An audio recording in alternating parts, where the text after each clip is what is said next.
Alors, bonjour, je m'appelle Mishka Lavigne, je suis la directrice de collection à la collection Vertige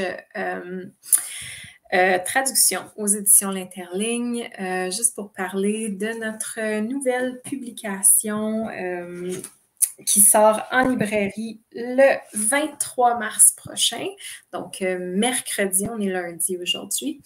Dans la lugubre forêt, nos corps seront suspendus de Ava Farmery, traduit de l'anglais par Benoît Laflamme, qui est avec moi en ce moment. Alors, premièrement, je voudrais mentionner que, donc c'est ça, le livre arrive en librairie le 23 mars et on rencontre aujourd'hui seulement Benoît Laflamme, le traducteur, parce que Ava Farmery, c'est un nom de plume pour l'autrice à cause de la famille et les amis qu'elle a encore en Iran et parce qu'elle doit protéger son identité à elle et donc leur identité à eux. Donc, Ava Farmery, c'est un nom de plume. L'autrice ne fait pas aucune entrevue vidéo ou audio, mais on a une très belle entrevue écrite avec Ava qui va aussi sortir dans les médias sociaux de l'Interligne. Donc, si vous voulez rencontrer Ava par le biais de l'écriture, ça va être une belle entrevue. Alors, bonjour Benoît! Bonjour Mishka. Yay! Je suis très contente de te voir. Moi aussi. C'est une très, très belle traduction. C'est un très beau roman. Alors, Through the Sad Woods, Our Corpses Will Hang, publié chez Guernica. Quelle a été ta première réaction à la lecture du roman de Ava? Est-ce que tu connaissais beaucoup de choses sur l'Iran, sur la révolution islamiste, ou est-ce que c'est des recherches que tu as dû faire au fil de tes lectures, au fil de ton travail de traduction? La lecture, au départ, je faisais pas vraiment confiance à la narratrice. C'est un peu bizarre, hein. Le livre commence en disant que la première ligne, c'est qu'elle reçoit sa peine de mort, est en prison. On sait pas trop pourquoi, puis tout au long du livre, elle nous explique, dans le fond, vers quoi on s'en va, pourquoi elle atterrit dans sa cellule en Iran. Puis tout le long, je me disais, non, non, je ne fais pas confiance. Pourtant, elle est gentille, elle a des beaux souvenirs de famille, puis je me disais tout le temps, non, à un moment donné, elle va nous dire quelque chose, puis je ferai plus confiance. Donc, j'étais un peu sur mes gardes tout au long de la lecture, la première fois. Maintenant, j'ai une autre expérience après l'avoir lu 6, 7, 8 fois. Mais pour ce qui est du contexte plus historique de la Révolution, j'avais une connaissance un peu monolithique de ce que c'est, un peu comme on a une connaissance de la Première Guerre mondiale. On sait que A a fait B, puis ça a donné C. Mais pour ce qui est de la manière dont les gens ont vécu ça au jour le jour, j'avais pas vraiment d'idée. Tu sais, j'avais lu, disons, connaissances de culture générale, Persépolis de Marjane Satrapi, Ouais. quelques films ici et là, mais dans le livre, on vit à travers les parents, on vit la révolution islamique presque par petites phases. Tu sais, au début, ils sont plus contents, à un moment donné, ils perdent espoir. Fait il a fallu que je fasse des recherches pour un peu plus reconstruire le fil des événements puis comprendre pourquoi les personnages réagissaient comme ils le faisaient. Ça m'a permis d'apprendre beaucoup aussi. Tu sais, il y a quelques moments dans la révolution islamique, comme l'attaque du cinéma Rex, dont il est question à un moment donné. Je connaissais pas du tout qu'il y ait une attaque terroriste. Ils ont brûlé un cinéma pendant qu'il y avait des gens à l'intérieur. À peu près 500 personnes qui sont mortes. Fait que les moments plus clés de la Révolution, je ne les connaissais pas, puis il a vraiment fallu, ouais, comme tu dis, que je m'assoie, que je fasse des recherches pour bien comprendre ce qui s'est passé, ce dont il est question dans le roman. Oui, absolument. C'est ça, moi, une de mes premières euh, œuvres références, disons, de la révolution islamiste, c'était bon, Persépolis, oui, puis aussi le texte de Mani Soleimanlou. Puis il y a en quelque part, autant chez Mani Soleimanlou que chez Persépolis, que Marjane Satrapi, que chez Ava Farmery, cette vision-là de la révolution en Iran, mais du point de vue d'un enfant. Ouais. Donc, c'est certain qu'il manque des détails, c'est certain qu'il y a des événements qui ne sont pas compris. On n'a pas un beau fil historique parce qu'on est vraiment dans l'esprit d'un enfant, dans l'esprit d'un jeune adolescent, dans le cas de Mani. Donc, c'est vraiment une autre entrée, si on veut, dans cet univers-là de la révolution islamiste. Puis je dirais, en fait, Sheda, dans le cas du roman dans La lugubre forêt, Sheda, elle, est née le jour de la Révolution islamique, donc elle ne connaît pas l'avant du tout, du tout. Puis elle dit elle-même que ce qu'il y avait avant, ça n'a pas de sens dans sa tête. Elle comprend pas voir des photos de comment les gens vivaient avant, leurs pantalons, leur coiffure, aucune idée, puis elle n'arrive pas à s'imaginer c'est quoi. Donc, ça joue un peu en ma faveur en tant que traducteur, parce que Ouais. si elle-même elle a une certaine incompréhension, au moins, j'ai pas besoin, c'est pas un traité historique que je suis en train de traduire, c'est l'expérience d'une enfant de 5 ans qui vit les conséquences de cette révolution-là. Absolument. Puis vraiment, il y a quelque chose aussi dans la langue de Ava qui est très poétique, que je trouve qui est très, très bien rendu dans la traduction. Puis je crois Merci. vraiment que ça va être une belle découverte pour tout le monde à la lecture en français. Donc, Benoît, tu es un traducteur chevronné, tu as touché à plusieurs genres littéraires, même tout récemment un premier roman graphique. Oui. Qu'est-ce qui était particulier ou qu'est-ce qui représentait un défi pour toi dans la traduction de Through the Sad Woods Our Corpses Will Hang?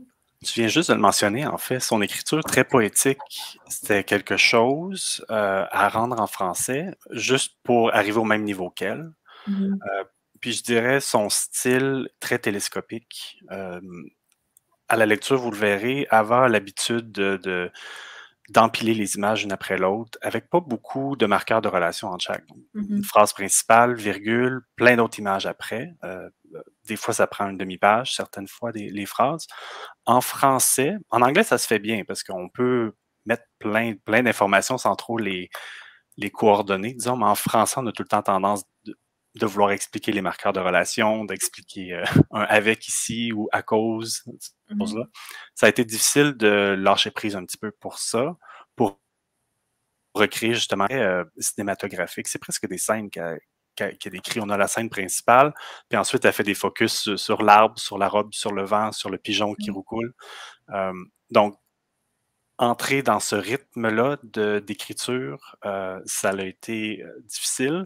Ça m'a aussi beaucoup aidé de lui parler directement par courriel. Là. On ne s'est pas rencontré en personne. On t'a énoncé les raisons pourquoi. Mais l'entendre parler comme personne à travers ses courriels, ça m'a aussi aidé de comprendre comment elle parle puis de rentrer dans son rythme. Oui, moi aussi récemment, moi aussi, je me suis mis à écrire à Eva quand on enlignait pas mal la publication. Puis c'est vrai que même dans ses courriels, son style d'écriture est très particulier, sa langue est très particulière. Vous allez le voir aussi dans l'entrevue écrite que j'ai fait avec elle. C'est moi qui l'ai traduit, là, cette entrevue-là. Puis il y a vraiment des moments où je me disais, c'est pas que les phrases sont lourdes, c'est que les phrases sont très particulières.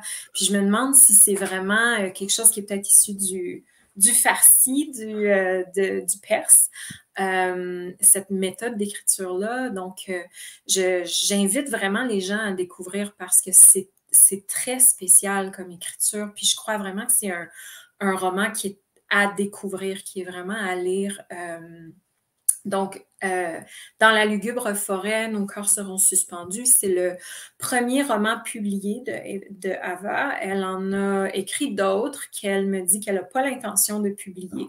Donc, c'est vraiment son premier objet littéraire, si on veut, qu'on peut découvrir. Puis je crois vraiment que c'est quelqu'un à découvrir, une écriture à découvrir. Moi, en fait, ma découverte de ce roman-là s'est faite par le biais de la traductrice allemande de Ava, qui est une amie. Puis elle m'a dit, hey, je suis en train de traduire ce roman-là, c'est assez bizarre, c'est assez exceptionnel, c'est vraiment bizarrement écrit, etc. Elle m'avait prêté son exemplaire à elle, tout annoté.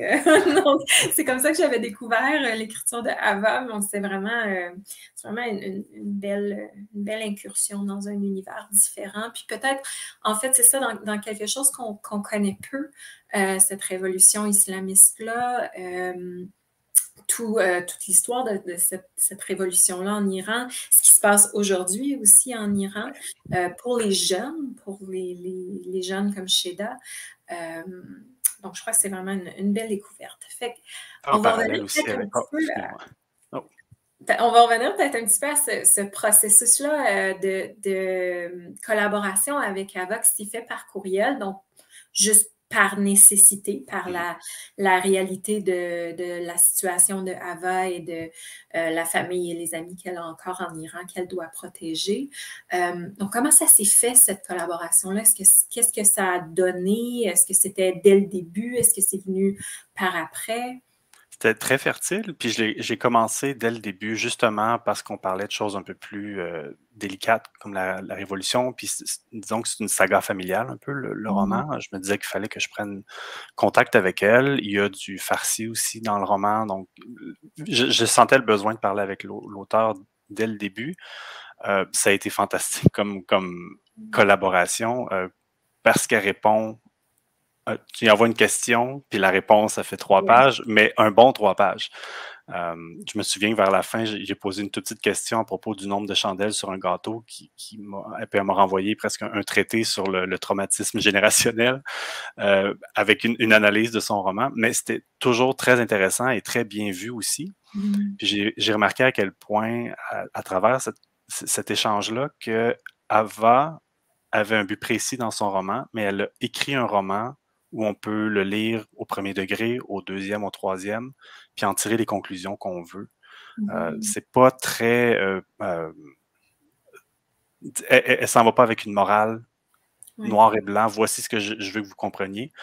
On peut le lire au premier degré dans le sens où c'est l'histoire d'un traumatisme de famille qui s'étend sur plusieurs générations, mais on peut aussi voir, c'est la raison pour laquelle elle garde son anonymat, des critiques du gouvernement ou même des personnes qui ont fait partie de la révolution islamique avant, pendant et après. Oui, absolument. Puis, une des choses qu'elle dit dans son entrevue écrite, c'est que, en quelque part, pour Sheda, pour le personnage de Sheda, les gens qui ont fait la révolution, c'est la génération de ses parents. Donc, c'est vraiment une espèce, oui, c'est un traumatisme parce que la génération de ses parents qui a fait cette révolution-là n'ont pas eu ce à quoi ils s'attendaient. Puis là, après ça, ce qui reste sur les générations futures, c'est vraiment beaucoup de moins belles choses. Donc, il y a beaucoup de ça aussi. Ouais, une multiplication des traumatismes, dans le fond, le rêve brisé des parents qui se reproduit un petit peu des conséquences sur la manière dont ils élèvent leurs enfants et les enfants qui vivent dans un monde réprimé, totalitaire et qui doivent en plus subir les traumatismes de leurs parents. Ça en fait pas mal en bout de ligne. Oui, c'est ça, c'est ça. C'est très intéressant. Puis, dans le fond, Ava, comme plusieurs personnes qui ne sont plus en Iran, elle va être au Canada, ne peut probablement pas retourner en Iran. Donc, il y a vraiment quelque chose aussi avec cette coupure extrême-là du pays qui l'a vu grandir, du pays qui l'a vu naître. C'est un endroit où elle ne pourra jamais retourner, bon, à moins que le système politique change de façon radicale dans les prochaines années. Donc, il y a aussi ce traumatisme-là qu'on peut sentir dans l'écriture, cette idée-là du souvenir qu'elle a de l'Iran, qui est un souvenir d'enfant, donc qui est peut-être différent de ce que c'est réellement, en mieux ou en pire. Donc, on sent ça aussi beaucoup dans le livre. Puis elle m'a dit aussi que certains des souvenirs, surtout les souvenirs de ses grands-parents qu'elle relate dans l'histoire, c'est les grands-parents de Sheda, c'est aussi des souvenirs de sa propre famille à elle. Donc, il y a aussi l'autobiographique, c'est pas écrit « Voici mes souvenirs à moi », mais en discutant, c'est ça, elle m'a dit « Ah, à ce moment-là, ça s'est vraiment passé, c'est l'histoire de mon grand-père. Ma mère avait tendance à faire ça. » Donc, on voit aussi qu'elle revit son Iran à travers ça aussi, un Iran qui est pour elle aussi, qui, comme tu dis, qui est dans les souvenirs, qui est dans ce qui est relaté par les autres et pas l'Iran qui est actuel. Absolument. Puis, toi, en tant que traducteur littéraire, comment tu vois ton travail avec des œuvres comme celle-ci qui peuvent être difficiles à lire, difficiles à recevoir pour les lecteurs, pour les lectrices?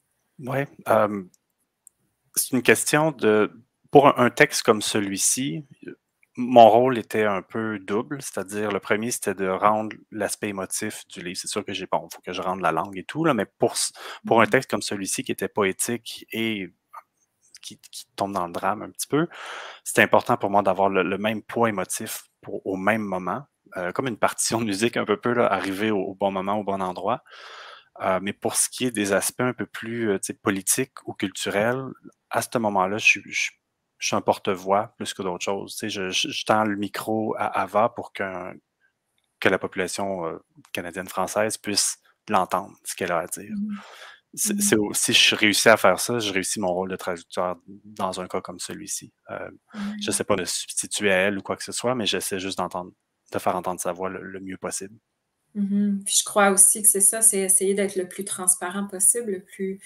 J'aime pas dire effacer parce que c'est pas vrai qu'on s'efface comme traducteur, mais c'est vraiment être le plus transparent possible Exact. pour faire passer ce texte-là, pour faire passer cette langue-là aussi, cette œuvre-là. Puis c'est ça, c'est vraiment une très belle traduction encore. Merci. Puis, pour terminer, sur quoi tu travailles en ce moment? Est-ce que tu as des projets fous en tête? Qu'est-ce qui serait Ça, ton projet de rêve? ça l'arrête jamais. J'étais encore en train de retravailler. J'ai traduit un recueil de poésie pour ma maîtrise, puis là, je le retravaille en vue d'une publication, Eating Matters, qui parle de un recueil de poèmes sur l'anorexie et la boulimie.